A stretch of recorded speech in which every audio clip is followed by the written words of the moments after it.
रविवार का दिन है। भिड़े ने सुबह सुबह 7 बजे एक्स्ट्रा क्लास रखा है। उसमें सभी बच्चे तो पढ़ रहे हैं, लेकिन रॉकी रबर बॉल से खेल रहा है। भिड़े ने रॉकी को रबर बॉल से खेलते देख लिया। भिड़े को बहुत गुस्सा है और गुस्से में ही उसने उस बॉल को बालकनी के बाहर फेंक दिया और नीचे कंपाउंड में चंपक चाचा कहीं जा रहे थे। वो बॉल चंपक चाचा को लगते लगते रह गया। चंपक चाचा ने उस बॉल को उठाया और बेंच पे रखा और चले गए। अब 8 बजे टप्पू सेना भिड़े के पास गई और क्लब हाउस की चाबी मांगी। भिड़े ने पूछा क्यों, तो टप्पू ने कहा कि हमें क्लब हाउस में से बैट लेके क्रिकेट खेलना है। भिड़े ने चाबी दे दी। अब 11 बजे भिड़े मेंटेनेंस का चेक लेने बारी बारी सबके घर गया। सबसे पहले सोढ़ी के घर गया। वहाँ पे भिड़े ने मेंटेनेंस का चेक मांगा और सोढ़ी ने अपना चेक दे दिया। फिर भिड़े जेठालाल के घर गया और दया भाभी से कहा कि मैं मेंटेनेंस का चेक लेने आया हूँ, आप जेठालाल को बुलाइए ना प्लीज। दया भाभी ने कहा वो तो घर पे नहीं है, 1 घंटे पहले ही कहीं बाहर गए हैं। भिड़े ने कहा मुझे पता था, मैं खुद जेठालाल के घर पे जाऊंगा फिर भी मुझे मेंटेनेंस का चेक नहीं मिलेगा। फिर दया भाभी ने कहा कि मेंटेनेंस का चेक तो वो मुझे दे के गए हैं। भिड़े ने मन में सोचा अरे वाह जेठालाल सुधर गया। फिर दया भाभी ने भिड़े को चेक दे दिया। फिर भिड़े तारक मेहता के घर गया। मेहता साहब बाहर बैठ के कुछ लिख रहे थे। भिड़े ने पूछा क्यों मेहता साहब बाहर क्यों बैठे हो। तब तारक मेहता ने कहा कुछ नहीं भिड़े, सुबह से लाइट नहीं है तो मैंने सोचा क्यों ना बाहर बैठ के लिखा जाए। फिर भिड़े ने कहा वो मैं मेंटेनेंस का चेक लेने आया था। फिर मेहता साहब ने कहा हाँ मुझे पता है, ये लो मेरा चेक। तभी वहाँ पे अय्यर और बबीता जी आए। अय्यर ने कहा भिड़े अच्छा हुआ तुम मुझे यही मिल गए, मैं तुम्हारे घर पर ही आ रहा था ये मेंटेनेंस का चेक देने। वो क्या है ना कि मैं और बबीता कुछ काम से कुछ देर के लिए बाहर जा रहे हैं। फिर अय्यर ने भिड़े को चेक दे दिया और भिड़े पोपटलाल के घर गया और वहाँ से भी चेक ले लिया और सोसाइटी का काम करने सोसाइटी ऑफिस गया। फिर 1 बजे भिड़े सोसाइटी ऑफिस से अपने घर जा रहा था कि उसकी नजर सखाराम पे पड़ी। सखाराम का साइड ग्लास टूटा हुआ था।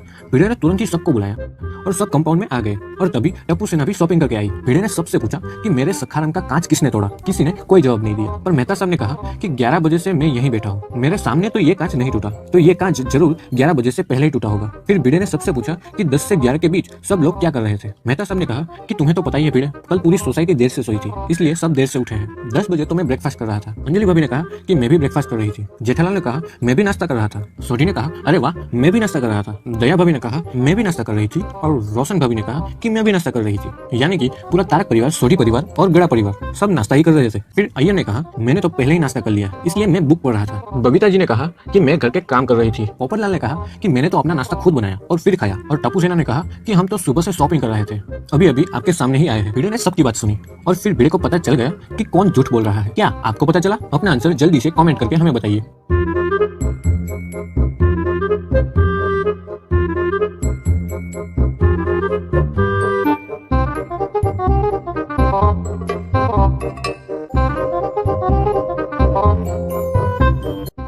झूठ और कोई नहीं जेठालाल बोल रहा है, क्योंकि जब 11 बजे भिड़े जेठालाल के घर गया था तब दया भाभी ने कहा था कि वो 1 घंटे पहले बाहर गए हैं, तो 10 और 11 के बीच जेठालाल नाश्ता कैसे कर सकता है। फिर जेठालाल ने कहा हाँ भिड़े मैंने झूठ बोला, ये कांच मुझसे ही गिरा था और ये कांच पहले से ही टूटा हुआ था, किसी ने सिर्फ अटका के रखा था। हुआ यूं कि जब मैं घर से निकला तो मुझे सखाराम के पास नीचे एक बॉल दिखा। जब मैंने वो बॉल उठाया तो मेरा हाथ सखाराम को जरा सा टच हुआ और कांच नीचे गिर गया। कहीं तुम ये ना समझो कि कांच मैंने ही तोड़ा था इसलिए मैंने झूठ बोला। भिड़े ने कहा ठीक है, अगर ये कांच 10 बजे से पहले टूटा है तो 9 से 10 बजे के बीच में सब लोग क्या कर रहे थे। तारक ने कहा 9 बजे तो मैं उठा और नहा के तैयार हुआ। अंजलि भाभी ने कहा कि मैं तारक के लिए नाश्ता बना रही थी। जेठालाल ने कहा मैं भी उठा और तैयार हुआ। दया भाभी ने कहा कि मैं घर के बाकी सारे काम कर रही थी। सोढ़ी ने कहा मैं भी उठा और तैयार हुआ। रोशन भाभी ने कहा कि मैं भी नाश्ता बना रही थी। अय्यर ने कहा कि मैं 9 बजे नाश्ता कर रहा था। बबीता जी ने कहा कि मैं भी नहा के तैयार हुई और नाश्ता किया। पोपटलाल ने कहा कि मैं तो तब अपने कपड़े धो के इस्त्री कर रहा था, आप सबकी तरह थोड़ी ना है, मुझे तो अपना काम खुद करना पड़ता है। और टप्पू सेना ने कहा कि हम तो तब भी शॉपिंग ही कर रहे थे। इस बार भी भिड़े को तुरंत ही पता चल गया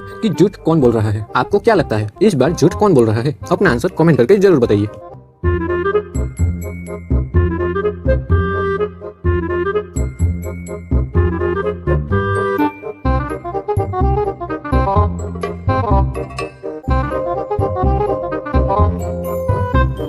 इस बार झूठ पोपटलाल बोल रहा है, क्योंकि जब सोसाइटी में लाइट ही नहीं थी तो पोपटलाल अपने कपड़े धो के इस्त्री कैसे कर सकता है। पोपटलाल ने कहा हाँ भिड़े ये कांच मुझसे ही गिरा था। हुआ यूं था कि मैं जब दूध लेने जा रहा था तब मुझे वो बॉल बेंच पर दिखा। फिर पता नहीं मुझे क्या हुआ, मैंने अपने छाते से उस बॉल को हिट किया और बॉल सखाराम की सीट से जाके टकराया और कांच नीचे गिर गया। फिर मैंने वहाँ पे जाके देखा तो कांच टूटा हुआ था। मैं बहुत ही डर गया और कांच को वैसे ही अटका के अपने घर चला गया। भिड़े ने कहा कि सीट से बॉल टकराने पर कांच थोड़ी ना टूट सकता है, जरूर तुमसे पहले भी किसी ने कांच तोड़ा है। पोपटलाल ने कहा हाँ भिड़े मुझे भी यही लगता है।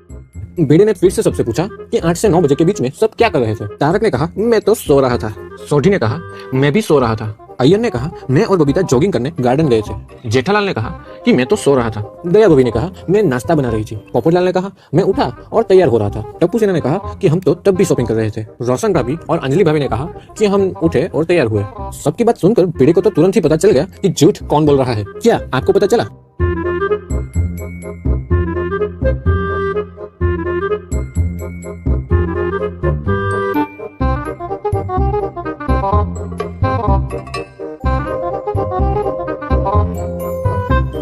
इस बार टप्पू सेना झूठ बोल रही है, क्योंकि सुबह 8 बजे तो टप्पू सेना भिड़े के पास क्लब हाउस की चाबी लेने गई थी। टप्पू सेना कुछ भी बोले उससे पहले भिड़े ने टप्पू सेना की क्लास शुरू कर दी। भिड़े ने कहा, मुझे पता ही था टप्पू, ये तेरी ही शरारत होगी। टप्पू सेना के अलावा ये काम और कोई कर ही नहीं सकता। मैं बताता हूँ क्या हुआ होगा। गोली ने बॉल फेंकी होगी, टप्पू ने बैट से हिट किया होगा और बॉल सीधे सखाराम के कांच से टकराई होगी और कांच टूट गया होगा।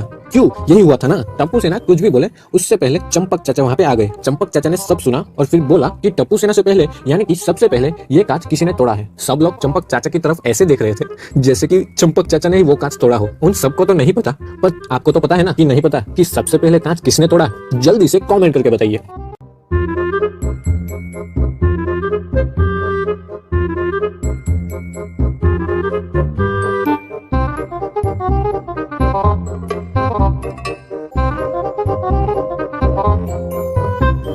हाँ, तो सबसे पहले कांच खुद भिड़े ने ही तोड़ा था।